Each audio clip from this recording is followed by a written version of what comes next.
ابھی پاکستانی عوام جو ہے وہ ایک شاکنگ نیوز جو تھی اس سے باہر نہیں نکلی تھی کہ ایک اور شاکنگ نیوز نے آ کر ان کو حیران کر دیا ہے کہ یہ سب کیا چل رہا ہے، کہ ابھی جو ایک ضعیف خاتون تھی، اداکارہ جو تھی، ان کی لاش جو ہے وہ 7 دن بعد ان کا پتہ چلا کہ وہ اپنے گھر سے جو ہے وہ مردہ حالت میں ملی۔ تو اب یہ ہے کہ جو حمیرہ اصغر کا سامنے آیا ہے کہ وہ بھی اداکارہ تھی، کافی فیمس تھی، ان کی لاش جو ہے وہ 9 ماہ بعد، جس کو کہا جا رہا ہے کہ وہ 9 ماہ بعد جو ہے وہ کسی کو مطلب پتہ ہی نہیں، اندر عیدیں آئی، رمضان آیا، سب کچھ ہوا، لیکن کسی کو پتہ ہی نہیں کہ وہ فوت ہو چکی ہیں۔ تو وہ اب جا کر ان کی لاش جو ہے وہ ملی ہے۔ تو آپ دیکھیں کہ اصل میں زندگی کی حقیقت یہ ہے، ہم میں سے سب بندوں نے، سب نے چلے جانا ہے۔ آج میرا ٹائم آ سکتا ہے، آپ کا آ سکتا ہے، کس کا کب ٹائم لکھا ہوا ہے یہ تو کسی کو نہیں پتا، یہ تو صرف اللہ سبحانہ و تعالی جانتے ہیں، اور کس نے کس حال میں مرنا ہے یہ بھی اللہ ہی جانتا ہے۔ تو زندگی کی اصل حقیقت تو یہی ہے جو قرآن میں اللہ پاک نے بیان کر دی ہے، وہ مل حیات الدنیا الا متاع الغرور، کہ دنیا کی زندگی جو ہے وہ صرف اور صرف دھوکہ ہے جس میں ہم پڑے ہوئے ہیں آج۔ تو آج آپ دیکھ لیں جن لوگوں کا معیار اور جن لوگوں کا رول ماڈل انہوں نے سامنے رکھا ہوا ہے، ایسے لوگوں کو کہ انہوں نے ان لوگوں کو دیکھ کر اور وہ اپنے آپ کو چینج کر رہے ہیں، اور وہ کسی کو نہیں دیکھتے، پھر جب ان کے آگے یہ چیز آ جاتی ہے کہ ہم نے کچھ بننا ہے، پھر ان کے والدین کیا کہہ رہے ہیں، ان کے ریلیٹیوز کیا کہہ رہے ہیں، بہن بھائی کیا کہہ رہے ہیں، وہ کسی کو نہیں دیکھتے، اور وہ کہتے ہیں کہ ہم نے جی اسی لائن کے اوپر جانا ہے۔ تو جنہوں نے اپنا رول ماڈل ان لوگوں کو بنا لیا ہے، تو انہوں نے اپنا رول ماڈل جو ہے وہ ان کو بنا لیا ہے، اور آج کل ہر کوئی اسی چکر میں ہے کہ فالوورز مل جائیں، میں فیمس ہو جاؤں، اور بس یہی زندگی ہے، اور تو اس کے آگے تو ان کو کچھ نظر ہی نہیں آتا، کہ بس ہر کوئی اسی دن میں ہے کہ مجھے جو ہے وہ فالوورز مل جائیں، میں فیمس ہو جاؤں۔ تو آپ دیکھ لیں کہ انجام آخر میں سب کا ہے جو ہے وہ یہی ہے۔ اب اس کا یہ مطلب نہیں ہے کہ آپ، یہ بھی ایک فطری انسان کے اندر چیز ہوتی ہے کہ انسان جو ہے وہ چاہتا ہے کہ اگر فیمس ہونا بھی ہے، چلیں یہ بھی نہیں ہے کہ اس کو ہم غلط کہیں، لیکن یہ ہے کہ ایک تو سب سے بڑی بات کہ اپنے والدین جو ہیں ان کو اعتماد میں لے کر جو کام کرنا ہے ان کو اعتماد میں لے کر کریں، پھر جس چیز سے وہ روکتے ہیں اس سے آپ منع ہونا آپ کے اوپر فرض ہے، الا یہ کہ وہ کوئی شریعت کے خلاف آپ کو کوئی کام کہہ رہے ہیں، وہاں پر صرف اور صرف ان کی جو ہے نا اطاعت لازم نہیں ہے۔ باقی یہ ہے کہ آپ کو نہیں پتا کہ آپ کا اچھا اور برا کیا ہے، آپ نے انہی کے کہنے کے مطابق جو ہے اپنی زندگی کو لے کر چلنا ہوتا ہے۔ تو اگر یہ سارے جو واقعات ہو رہے ہیں، اگر یہ چیز دیکھ کر بھی آپ کو عبرت نہیں ملتی، تو پھر ایسا کیا ہونا ہے جس کو دیکھ کر آپ کو عبرت ملے گی؟ جیسے اللہ پاک قرآن میں نبی صلی اللہ علیہ وسلم کو کہتے ہیں کہ بھئی اے نبی، یہ تو ایسے لوگ ہیں کہ ان کے اوپر اگر فرشتے بھی نازل ہو جائیں نا، اور وہ بھی آگر جو ہے وہ قرآن بیان کرنے لگ جائیں، اور وہ بھی ان کے آگے آیات جو ہے میری کھول کھول کر بیان کریں، تو یہ تو ایسے لوگ ہیں کہ یہ ان کو بھی نہیں مانیں گے۔ یہ صرف کہنے کی حد تک ہے، مطلب جس بندے نے ہدایت نہیں لینی نا، وہ اس کے سامنے جو مرضی ہو جائے اس نے جو ہے وہ ہدایت نہیں لینی۔ وہ ایک دفعہ دیکھے گا ہاں یہ سب کچھ ہو رہا ہے، اس کے بعد پھر یعنی بنی اسرائیل جو ایک قوم قرآن میں بار بار بیان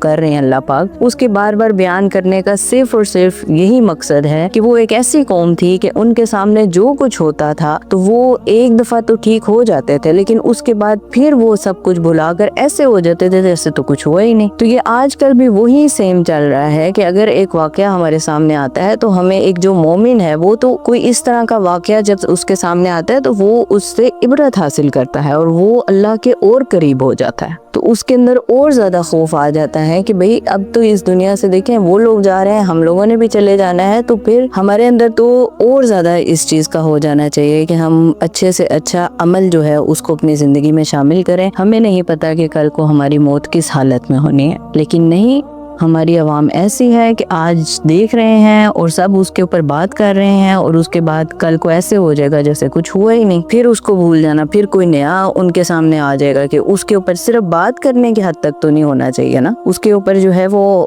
سوچ وچار سارا کچھ۔ یہ اللہ پاک کیا قرآن میں کہتے ہیں کہ آپ کو چاہیے کہ آپ دنیا میں گھومیں پھریں اور عبرت حاصل کریں، پہلے جو کچھ ہو چکا ان چیزوں سے عبرت حاصل کریں۔ تو آج کل تو گھومنے کی بھی ضرورت نہیں ہے، آج کل تو ہمارے ہر بندے کے ہاتھ میں ہے، موبائل جو ہے ڈیوائس ایک جو اس کے ہاتھ میں آ گئی ہے، تو اس سے بھی آپ جو ہے وہ عبرت لے سکتے ہیں. تو آپ کو تو دنیا گھومنے کی بھی ضرورت نہیں ہے. تو پھر ہمارے پاس کیا لاجک ہے، یا ہم اللہ پاک کو کل کیا جواب دیں گے کہ ہمیں ہمارے تک پہنچی ہی نہیں تھی بات. تو آج ہم سب کچھ دیکھ رہے ہیں، لیکن اس کے باوجود اگر ہم کچھ نہیں کر رہے تو پھر کل ہم نے ہر چیز کا جواب دینا ہے. تو اس سے پہلے کہ وہ وقت آ جائے جس دن انسان یہ افسوس کر رہا ہو کہ کاش میں نے اپنی اس زندگی کے لیے، یعنی جو آخرت کی زندگی ہے، جو ہمیشہ کے لیے ہے، اس کے لیے کچھ کر لیا ہوتا، جو ہم نے یہاں پر رہ کے انویسٹمنٹ کرنی ہے وہاں کے لیے. تو قرآن میں کس طرح ہے یہ بات؟ قرآن میں بھی اللہ پاک نے اس کو بیان کیا ہے. اب آپ کھول کر نہ دیکھیں تو یہ اب آپ کی اپنی غلطی ہے، لیکن اللہ پاک نے بتا دیا ہے کہ کل کیا ہونا ہے. کہ اللہ پاک قرآن میں کہتے ہیں وَجِیءَ يَوْمَئِذٍ بِجَهَنَّمَ، اور جس دن جہنم کو ان کے سامنے لایا جائے گا تو پھر انسان کیا کہے گا؟ يَوْمَئِذٍ يَتَذَكَّرُ الْإِنسَانُ وَأَنَّى لَهُ الذِّكْرَى، پھر اس دن انسان یاد کرے گا. يَوْمَئِذٍ يَتَذَكَّرُ الْإِنسَانُ، اس کو سب کچھ یاد آ جائے گا کہ اوہ یہ تو مجھے دنیا میں بتایا جاتا تھا، یہ تو میرے سامنے آتا تھا. اب جیسے آپ اسکرولنگ کرتے ہیں، اس میں جب یہ چیز آتی ہے، آپ کو ہر چیز بتائی جا رہی ہے، تو آپ اس دن یاد کریں گے کہ ہاں یہ تو مجھے بتایا جاتا تھا. وَأَنَّى لَهُ الذِّكْرَى، لیکن اس وقت کیا فائدہ؟ اس وقت کوئی فائدہ نہیں ہے کہ آپ کو جو بھی یاد آ جائے. اب تو جہنم آ گئی آپ کے سامنے. اس دن پھر جب وہ یاد کر لے گا اور کہے گا یقول یا لیتنی قدمت لحیاتی، پھر وہ کہے گا کہ کاش، یا لیتنی قدمت لحیاتی، کہ میں نے اس زندگی کے لیے کچھ آگے بھیج دیا ہوتا. تو یہ تو اللہ پاک نے ہمیں قرآن میں بتا دیا، ہر چیز جو ہے وہ کھول کھول کر بیان ہو چکی ہے. اب آپ خود اس کو نہ دیکھیں تو یہ آپ کی اپنی مسٹیک ہے. پھر اب جو لوگ ہیں وہ اب ان کے جو والدین ہیں ان کے اوپر لگے ہوئے ہیں کہ جی والد نے یہ کر دیا، انہوں نے پوچھا نہیں ہے. تو وہ جب خود ہی انہوں نے اپنی لائف کا ڈیسیژن لے لیا تھا. دیکھیں، والدین کا فرض ہے، والدین کا یہ فرض ہے کہ وہ اولاد کو بتائیں کہ اس کے لیے کیا صحیح ہے اور کیا غلط ہے. ہو سکتا ہے آپ کو وہ چیز نہ صحیح مطلب لگ رہا ہو اس ٹائم کے والدین نہیں ٹھیک کہہ رہے، لیکن انہوں نے پوری زندگی گزاری ہے اور ان کا حق بنتا ہے کہ وہ آپ کو جو ہے وہ جس طرح ان کا ہے وہ لے کر چلیں، جس طرح ان کی مرضی ہے وہ لے کر چلیں. اللہ پاک نے ان کو یہ حق دیا ہے. تو پھر آج کیوں ان کے والدین کو کیوں برا کہا جا رہا ہے؟ والدین نے جب منع کیا ہے تو ٹھیک ہے، اس کا دل تھا بھی تو ان کو اس چیز کو چھوڑ کر اور والدین کی جو ہے فرما برداری کرنی چاہیے تھی. ہاں، وہ شریعت کے خلاف کوئی حکم دے رہے ہوتے تو اس میں یہ ہے کہ آپ ان کے اگینسٹ جا سکتے ہیں، آپ ان کو کہہ سکتے ہیں کہ نہیں، اس بات پہ میں نے، کیونکہ یہ تو انبیاء نے کیا ہے. حضرت ابراہیم علیہ السلام کو دیکھیں، جیسے وہ اپنے والد کے آگے جب حق کی بات آئے وہاں پر آپ کھڑے ہو جائیں. لیکن یہ کوئی حق نہیں ہے کہ وہ آپ کو ایک چیز سے منع کر رہے ہیں کہ آپ نے یہ والی لائن. ہمارے لیے ہوتا ہے کہ ہم نے فیوچر والی کی لائن جو ہے وہ چوز کرنی ہے، تو اگر والدین آپ کو کوئی اور راستہ دکھا رہے ہیں، ہو سکتا ہے ہمیں اپنے لیے ایک الگ راستہ صحیح لگ رہا ہو، تو ان کو لگ رہا ہے تو آپ اس کو فالو کر لیں. اور اگر نہیں کرنا، اگر نہیں کیا تو اٹس اوکے، آپ بالکل علیحدہ ہو گئے ہیں ان سے. بالکل آپ اگر یہ کہتے ہیں کہ مجھے پورا حق ہے کہ میں انسان ہوں، میں اپنا جو ڈیسیژن ہے وہ لے سکتا ہوں، تو ٹھیک ہے، لے لیں. لیکن پھر اس کے بعد ان کے اوپر کوئی وہ بات نہیں آتی کہ انہوں نے کیوں، اب وہ کیوں نہیں پوچھ رہے. آپ نے لے لیا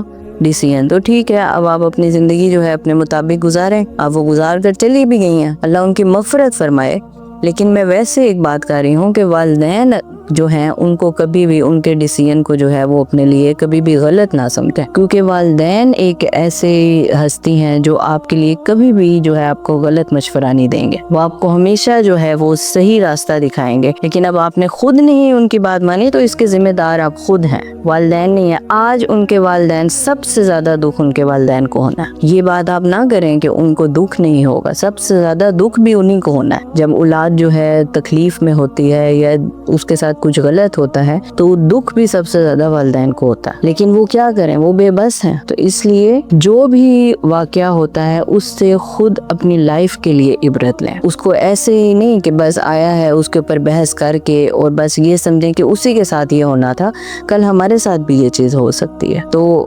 اصل کامیاب انسان وہی ہے اس دنیا میں بھی اور آخرت میں بھی جو دوسروں کے جو ایکسپیرینس ہوتے ہیں ان سے سیکھتا ہے، جو دوسرے جو ایسے واقعات ہوتے ہیں ان سے لیسن لیتا ہے، کوئی اس سے لرن کرتا ہے اور پھر ان چیزوں کو اپنی لائف میں لے کر آگے چلتا ہے، ان کو بھولتا نہیں ہے. تو اس لیے ہم نے کیسے اس دنیا سے جانا ہے، کیا ہونا ہے کیا نہیں ہونا، یہ جو واقعات ہیں ان میں بہت سے جو پہلو ہیں ان سے ہمارے لیے رہنمائی جو ہے وہ نکلتی ہے. تو وہ ہمیں لینی چاہیے، صرف اور صرف اس لیے نہیں کہ ہم اب اس کے اوپر بات کر کر اور چپ ہو جائیں اور ہم اپنی دعاؤں کا حصہ بنائیں. نبی صلی اللہ علیہ وسلم کی حدیث سے بھی ہمیں ملتی ہیں, قرآن میں بھی ہے کہ یا اللہ پاک جب ہماری وفات ہو یا جب ہم فوت ہوں تو ہم